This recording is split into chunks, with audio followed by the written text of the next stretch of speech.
There are times when you own your own business that you have to make very difficult decisions. And there are also times when these decisions, they're not really that difficult to make. And I wanted to share a story today with you guys about a situation that arose many years ago with an employee who in hindsight probably wasn't one of my best hires, but we all make mistakes. I'm the first to admit it. And I also want to preface this by saying that I do understand that mistakes are made, like hiring this guy. But employees make mistakes. I make mistakes. Everybody makes mistakes. We are not perfect. 𝗤𝘂𝑚 is giving away a Ford F-150 to a premium, platinum, or enterprise subscriber. And if you need help keeping up with customers, sending estimates, invoices, or collecting payments, give 𝗤𝘂𝑚 a try for free. Just click the link in the comment section and the description of this video. So with all that being said, I am more than understanding of honest mistakes, especially when somebody is brand new in a job. They've gone through the training, they've had their in-field experience with another technician, but there are a lot of moving parts to this business. And because of that, I tend to be a little bit more empathetic to mistakes and or bad choices.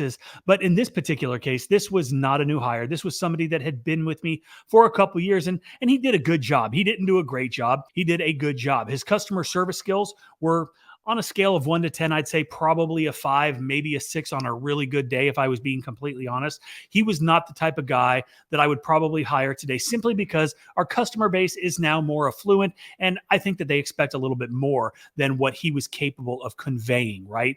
Regardless, like I said, he did a good job, and there were some issues that arose here and there, but back then I was under the impression that callbacks were just part of the game, and I would typically just kind of write it off and just say, oh, that customer is picky. But as time went on, I discovered that when the technicians truly care about their job, they care about exceeding expectations, callbacks are almost non-existent. I honestly can't remember in the past 3 to 4 years where we have had more than 5 callbacks. And that's what we were seeing almost every single month with this guy. And back then I was paying a percentage to technicians. That's how they were getting paid, which really sucked for me because when there were callbacks, there was really no good way to quantify a deduction and pay based on a callback. Now, I'm sure I could have, but again, employees are something that are somewhat delicate to deal with. And on callbacks, they're just wasting time. They're wasting time that could be spent earning rather than wasting my time and my money. So like all of our technicians back when this happened, they were primarily just using the pressure washer. We were not doing a tremendous amount of soft washing of houses or driveways. The only time that we were really using a soft wash pump was when we were doing roofs. And again, this was many years ago, and we were not really focusing our marketing on roof cleaning. So we didn't have a bunch of jobs coming in. So the guys were very familiar with the roof cleaning process and the chemical ratios associated with roof cleaning. And if you need any information on that, on how to mix chemicals for really any surface, how to use the pressure washer or a soft washer safely, properly, definitely check out How to Wash. There is a link for that below. But like I was saying, he was quite proficient with pressure washing and downstreaming. So let me set the stage here.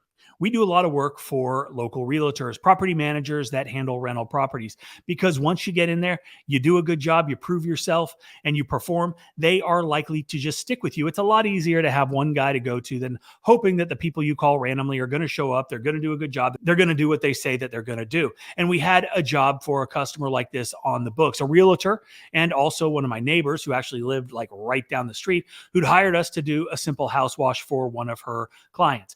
And I remember this house. It was a yellow house, white trim, really cute. The guy who was selling it was a PhD. He was a professor. He had taken a new job at a new school. He'd already moved. His house was on the market. It was empty, and they needed to get it ready to sell. So the realtor had scheduled a photographer to come and take pictures a few days after we'd cleaned it.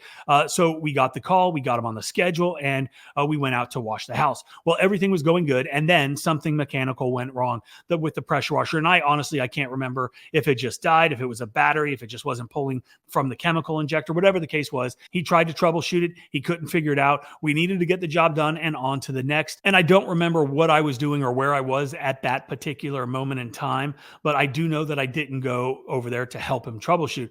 But the neighborhood was relatively close to mine, so it would have made sense if I had. But whatever the case was, I didn't go over there. I just told him to use the soft wash system to finish the job and rinse it down. He only needed to do like the front of the house and one of the sides. He'd done everything else with the pressure washer and then just rinse everything down. So we did have an old school proportioner back then, shitty little Pentar valves, but they were still able to kind of get the job done, dial in the mix close enough. And like I said, we weren't really messing with the mix ever. Right? We had it set to like 5.5%, 6% for roof washes. And really that's what we were doing and was sufficient for the asphalt shingle roofs that we deal with down here in the South with minimal 𝗤𝘂𝑚 on it. So I told him to dial it down from our regular roof wash mix to about a 1.5%. And I also told him exactly which valve to turn and to what number to turn it to finish up the job. Well, unfortunately, he didn't dial it down as instructed. He didn't do anything, completely ignored the instructions, and hit the house with a 6% mix. And that's not a good thing, as we all know. And what I found out later was he also didn't rinse any of the plants after cleaning the house. But I'll tell you about that here in a minute. So this is why it's important to understand your mix ratios and what surfaces require what mix. But he got done with the job. He wrapped everything up. He texted me that the work was complete. I sent over the invoice. The customer paid the invoice. And then a couple days later, the day that the photographer was out there, I get the call and the text with the pictures from the realtor. And she is in panic mode because pretty much every single leaf on all the loropetalums in the front yard along the entire length of the house were basically, they were all on the ground or were brown and just waiting for a strong wind to knock them down to the ground. Needless to say, this then sent me into a panic mode as well, knowing this situation, knowing this house was on the market. They had the photographer scheduled, was on site, was ready to take pictures. And again, this was a very good customer that fed us lots of jobs. Also, my neighbor, and it was our fault. We messed up and destroyed these plants. And so I went out there, I assessed the situation. Then I got in my truck and I went to the nursery and I had to replace all of the plants. And yeah, it sucks when stuff like this happens, but you do what you need to do in order to take care of your customers. So I wasn't very happy about this situation, right? I wasn't happy that this happened. I wasn't happy that I had to pull up and replace plants. And at that point, I had no clue what transpired with the actual chemical application. So I called my tech, who had told me that he was heading back to the yard to drop off the truck and trailer because he was done with his day. So I met him up there. I explained the situation and he immediately goes into defense mode, saying that he didn't do anything wrong. He did exactly what he was told to do, which was to use the soft wash system to finish the job. So I had him open up his phone and read me exactly what was sent. And I asked him if he adjusted the valves to the lower mix ratio like I had instructed him to. And he said no. All he read was that he needed to use a roof wash system to finish the job. So then I asked him if he happened to rinse all of the plants like we do when we do a roof wash because of how strong the chemical is. And he is very well aware of this. He knows. I mean, we set up sprinklers, we pre-rinse, we post-rinse. It is a thing, right? And when I talk to my guys all the time and I say, look, when you think you're done watering, keep watering because we don't want anything to die. Like I've beaten it into their heads. And he said, of course he didn't, because he was doing a house wash. And we don't really have to worry about that as much because the chemical isn't as strong. So then I said, but we were using a different system and you didn't adjust the chemicals. So it was the same mix that you use on your roofs. So why wouldn't you just use common sense and rinse off the flowers? Well, he got defensive and he got a little bit aggressive. And then he told me that I don't pay him to think. I just pay him to wash shit. At which point I explained to him that that was the case until right now, because he no longer works for me. I took the keys to the truck. I took the card to get back in the gate. I took his gas card. I had him get all his personal shit out of the truck and clear out his work locker. I paid him for what I owed him for the week. And then I escorted him to his car and let him out of the gate. And I haven't seen him since, thank goodness. I understand that mistakes happen. I even understand that some people are just stupid and they don't have common sense, but blatant disregard for what I say is completely unacceptable. And that situation was kind of a turning point for me. And I figured out right then that I don't need to put up with bullshit from anybody, whether it's customers, whether it's employees, whatever the case is. We have way too much in our lives as business owners to put up with excessive bullshit.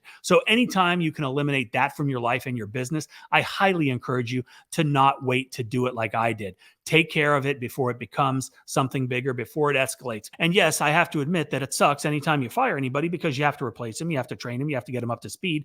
And that takes a lot of time. That takes a lot of energy. And it's energy and time that is absolutely 100% needed because these people are going to be out representing you and your company. So you have to have good people in place. So it does suck. And there is anxiety thinking about letting somebody go. But trust me, it's worth it in the long run. And that is it for today's video. So I hope you guys enjoyed it.